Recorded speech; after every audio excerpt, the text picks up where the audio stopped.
नमस्कार। इस अगले वीडियो में हम देखेंगे तुला लग्न यानी लिब्रा एसेंडेंट वालों के लिए फरवरी 2025 का महीना कैसा रहेगा।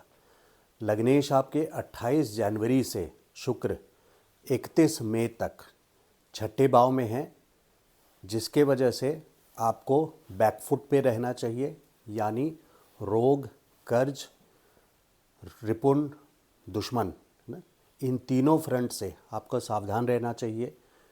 रोग से यानी बीमारी से, कर्ज से और दुश्मन से। विपत्ति स्थान है छठा स्थान। पूरे 28 जनवरी से 31 मई तक ये करीब 4 महीने का टाइम है, जिसमें आपको ये देखिए उन लोगों के लिए अच्छा है जिनको दूसरों की लड़ाई से फ़ायदा है, जैसे एडवोकेट्स, लॉयर्स जो होते हैं उनके लिए अच्छा है क्योंकि लग्नेश छठे भाव में है। जिनको दूसरे की बीमारी से फ़ायदा है, डॉक्टर्स ना, उनके लिए अच्छा है। हॉस्पिटल स्टाफ वालों के लिए अच्छा है। कोर्ट में जो लोग काम करते हैं, कचहरी में, उनके लिए अच्छा है। हॉस्पिटल में जो लोग काम करते हैं, क्लिनिक्स में काम करते हैं, उनके लिए अच्छा है। लेकिन बाकी लोगों के लिए ये सावधान रहने का टाइम है। सावधान मतलब रोग से, कर्ज से और शत्रु से। बैकफुट पे आपको रहना है। और जो लोग नया लोन, नया कर्ज लेने की प्रयास कर रहे हैं फॉर अ न्यू लोन, तो उनके लिए ये टाइम अच्छा है। आप नया कर्ज ले सकेंगे। लग्नेश छठे में कर्ज लेने में आपको सफलता दिलाएंगे। और जिन लोगों का कर्ज ऑलरेडी ईएमआई चल रही है बैंक की, वो कर्ज से संबंधित टेंशन में रहेंगे। छठा स्थान आपके चौथे स्थान से तीसरा भाव है, यानी आपके मामा मौसी का स्थान भी है। मदर्स ब्रदर यानी माता का जो भाई है वो यहाँ से तीसरा स्थान है, छठा भाव आपका, जिसके वजह से 28 जनवरी से 31 मई तक ये पूरे फेज़ में एक, अगर आपकी कनेक्शन मामा मौसी से अच्छी बनेगी, इस टाइम पे आपका उनसे मिलना भी हो सकता है, विज़िट्स भी हो सकता है उनके घर में, या उनका आपके घर में आना हो सकता है। अगर उनसे किसी वजह से कोई टेंशन बनी हुई है तो ये बेस्ट टाइम है उसको रिजॉल्व करने के लिए।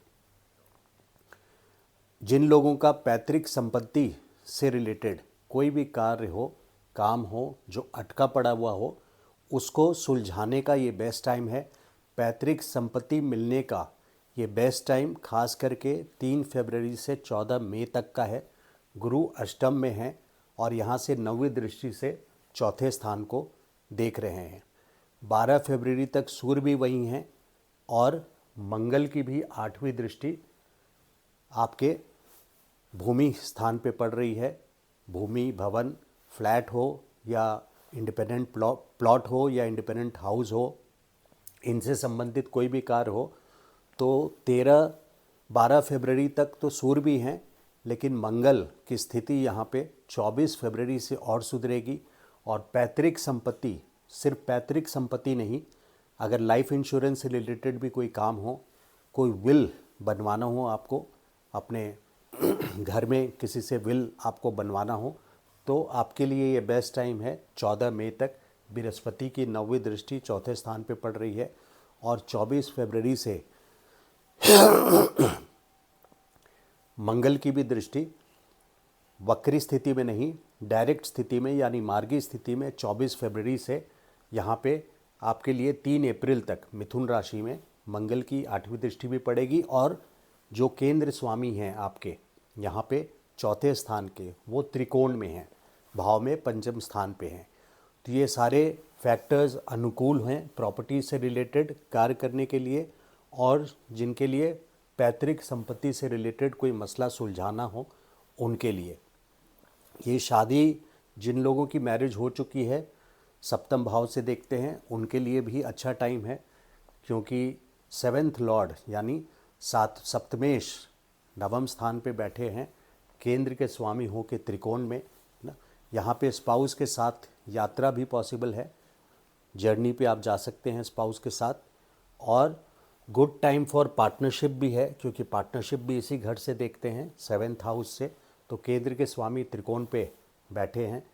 बेशक लग्नेश आपके छठे भाव में है, तो यात्रा में भी आपको केयरफुल रहना चाहिए, ऐसी बात नहीं है। और पार्टनर से भी इस टाइम पे, क्योंकि पार्टनरशिप हाउस से आपके लग्नेश इस वक्त 12वें स्थान पे हैं, जो कि आपका छठा स्थान है। चाइल्ड प्लानिंग के लिए ये अच्छा टाइम है।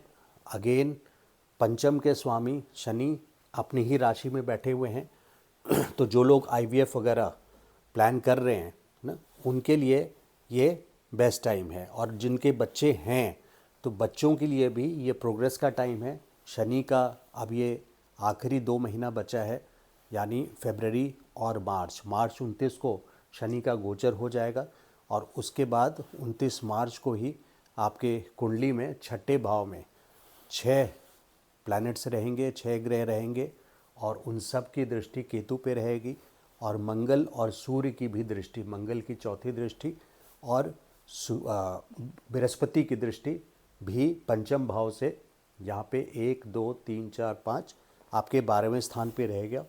तो इस टाइम पे पहले से मैं आपको इतला इसलिए कर रहा हूँ कि आप उसके लिए प्लानिंग कर लें कि मार्च और अप्रैल में बैकफुट पे रहें, क्योंकि आपका छठा भाव और 12वां भाव एक्टिव रहेगा। तो ये था मंथली वीडियो। समराइज़ करने में एक लास्ट इम्पॉर्टेंट पॉइंट मैं आपको फिर से दर्शा देता हूँ कि 28 जनवरी से 31 मई तक लग्नेश छठे भाव में है, जिसके वजह से विपत्ति यानी अलग अलग तरह से परेशानियाँ आना, रोग से संबंधित आपके लिए परेशानी बन सकती है और कर्ज से संबंधित, कर्ज लेने के लिए ये अच्छा टाइम है। और जो लोग कर्ज में हैं उससे परेशान रहेंगे। तो इसमें ऐसा भी हो सकता है कि आपके जो ऑपोजिट, ज़रूरी नहीं है कास्ट वाले, ऑपोजिट नहीं, कोई दूसरे कास्ट वाले ना, दूसरी जाति वाले से आपकी लड़ाई हो जाए, क्योंकि राहु भी यहाँ पर हैं ना, या दूसरे कुनबे से आपकी लड़ाई हो जाए, किसी गुप्त शत्रु से, सीक्रेट एनिमीज़ को हम इससे देखते हैं। गुप्त शत्रु जो आपके परिवार के सदस्य हो सकते हैं, आपके मित्रगण में से कोई हो सकते हैं, या आपके ऑफिस के कलीग्स हो सकते हैं। तो वहाँ संभल करके रहना है। इस मंथ के कुछ इम्पॉर्टेंट डेट्स थे, वो हैं 1 को यानी 1 फरवरी को पंचम भाव में चंद्रमा रहेंगे। पंचम भाव अच्छा है, लेकिन इस वक्त गोचर के शनि हैं। गोचर के शनि भी केंद्र के स्वामी त्रिकोण पंचम में हैं, लेकिन शनि और चंद्रमा में बनती नहीं है। एक फास्टेस्ट मूविंग प्लैनेट है चंद्रमा, जो 27 दिन में पूरे 360 डिग्री 12 राशि ट्रैवल कर लेते हैं, और शनि हैं जो 29.5 साल में करते हैं। तो स्लोएस्ट एंड फास्टेस्ट का कॉम्बिनेशन हो जाता है, जिसमें एक स्ट्रेस और एंग्जाइटी वाली सिचुएशन उत्पन्न हो जाती है। तो 1 को फेवरेबल है, but stress and anxiety situation हो सकती है आपके लिए। 2 एंड 3 को चंद्रमा छठे भाव में है, तो यहाँ पे शुक्र के साथ होने के वजह से किसी लग्जरी आइटम में हो सकता है आपका खर्च हो, कंफर्ट से रिलेटेड कोई आइटम हो, फैशनेबल चीज़ें से रिलेटेड कोई आपका एक्सपेंस हो। 4 और 5 फरवरी को सप्तम में चंद्रमा शुभ फल देंगे, अच्छा फल देंगे। 6 और 8 को आपके लिए बृहस्पति के साथ हैं, लेकिन यहाँ पे अष्टम स्थान होने के कारण गज केसरी योग का फल नहीं मिल पाएगा। इस समय आपको बैकफुट पे रहना चाहिए। और 9 से लेके 15 तक नवम स्थान से आपके 11वें स्थान लाभ स्थान तक रहेंगे, जो कि इम्पॉर्टेंट होगा, भाग्य का साथ होगा। 9 से लेके 15 तक कर्म क्षेत्र में आपको फ़ायदा मिलेगा, आपके प्रोफेशन में, बिजनेस में हो या जॉब में हो, और लाभ आपको मिलेगा। लाभ यानी धन का लाभ होना। 16 से 17 12वें में रहेंगे, 16 और 17 तारीख को फरवरी में। तो ये आपके खर्चे के लिए और कोई पीड़ादायी सिचुएशन बन सकती है, क्योंकि यहाँ पे केतु पहले से हैं 12वें स्थान पे। मेडिसिन्स में खर्च है ना, केमिस्ट में खर्च, डॉक्टर्स से कंसल्टेशन में खर्च, इस तरह की चीज़ें उत्पन्न हो सकती है 16 और 17 को।